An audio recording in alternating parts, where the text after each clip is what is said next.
going on? This is Couch's Perspective. This is the day of the draft. I know a lot of people out there excited. We're gonna get into a lot of conversation today about the draft. I'm gonna go live tonight when the draft is aired. You can hear it's raining in Atlanta right now.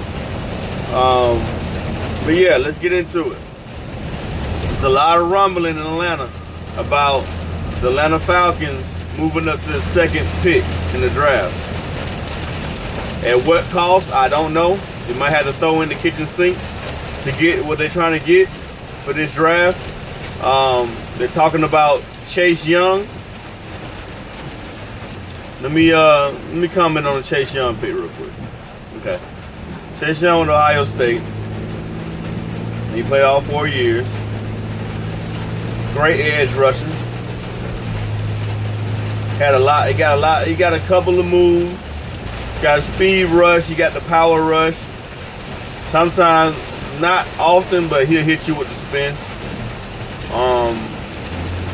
But to me, that's a lot to give up for Chase Young if they go to the number 2 pick to get him. Let me tell you why. Chase Young played for Ohio State. Joey Bosa came from that same college, and he had success in the NFL. But Joey Bosa will be a better player than Chase Young. And I'm gonna tell you why. Chase Young, body type, built like I said in my previous video, like Jadeveon Clowney. Okay. Joey Bosa, he's more physical. He's more bigger in stature than Chase Young. I mean, with his first year, he had success because he had a rip move. He just overpowered the left and right tackles this year, and he had a couple of great moves. I don't think Chase Young presents that many moves. Okay? And I got one point to make about Chase Young. Where was Chase Young in a championship game? Why didn't Chase Young show up in a championship game? The game against Clemson. Where was he? Now go back and look at that film when he played Clemson. He didn't affect anything. Oh, you can say, oh, they put a tight end over there. They chip block him. It doesn't matter. Players show up in a championship game, no matter what. Okay? So keep that in mind. Chase Young, when he played a team with talent, because Clemson always draft talent. They always at the top of the talent pool when it comes down to the commits from high school. They're always at the top. So that question, that's got a question that questions me when it comes down to the big game. Now, and people say, oh yeah, they might move up number 2 spot to get a Cuda. That'll be a mistake. If the Falcons move up to the 2nd round pick to get a cornerback, we got a lot of questions. Especially for Thomas Dimitrov. You don't move up the number 2 spot to get a cornerback. No. You get people who are going to affect the passer. You can either get a quarterback or just a top player out the draft. Now, Chase Young is supposedly the best player in this year's draft. But I'm going to go back to something. Falcons still need to get, I keep beating the drum on this, Derrick Brown.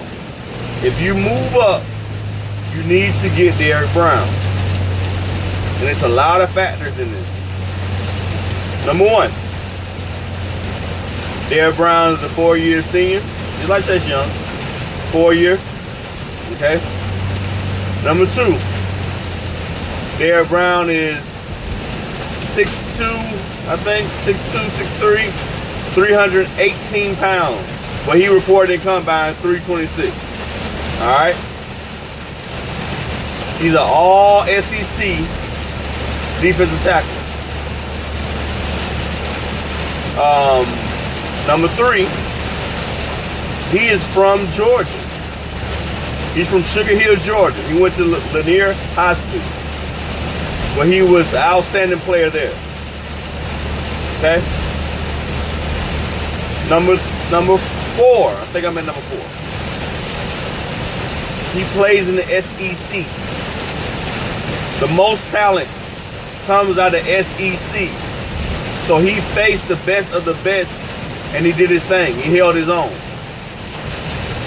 Number 5. He's dominant. Okay? He's dominant. Now, if you got an edge rusher in Chase Young, you draft Chase Young, you still got a problem in the middle. And most of the quarterbacks in our division like to step up in the pocket. Okay? So that edge rushing ability won't affect the quarterbacks we have in our division. Everything is up the middle. So, like I said, still, I wouldn't go that high to get Derrick Brown. I'm not saying that. But I wish it was like Madden. Because when I get Madden, I draft and I go get a 2nd round pick, and my player, the person who's picking behind me is not picking the player I'm picking, I'm trying to trade down after I went and traded up. But that's Madden. Okay? So that's different. But back to my point. With Grady Jarrett and Derrick Brown, you will have success. You don't have to worry about Derrick Brown getting a whole bunch of sacks. He's not there for that. He's going to get his sack. His there is to force pressure in the middle to pick up all the double teams, but Grady Jarrett can run free. But Dante Fowler can to do his thing. But Debo in the back can roam instead of getting touched by the lineman. He can roam now. Okay?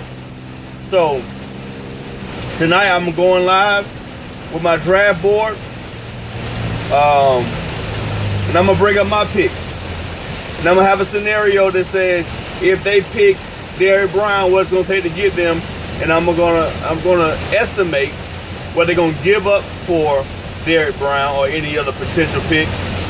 And I'm still going to make my draft decision through the full draft. Just estimating what they will have to give up and what they're left to pick with.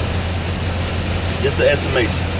But Falcons do not trade up this high in the draft and get a cornerback. That'd be the worst mistake.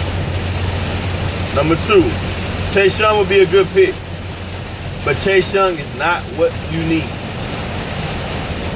You need an interior pass rusher. Okay? Now you got Tyler Davidson.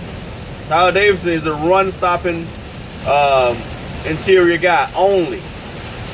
So just because they re-signed him doesn't mean that you're set on Tyler Davidson for the future. Let's get Derrick Brown. Let's solidify this interior. And then we can work around everything else. Okay? So Derrick Brown will help everybody else. Okay? And then number 1, he's from a military. Another point about Derrick Brown, he's from a military family. So he worked hard to get to where he at. He will continue to work hard. Okay? So this is the Couch's Perspective. I'm tuning out. I'll be back on with more news services. Check me out. Make sure you subscribe, like, and hit that notification button so you can get videos as I put them out. Okay? Couch's Perspective. This is JB. I'm out.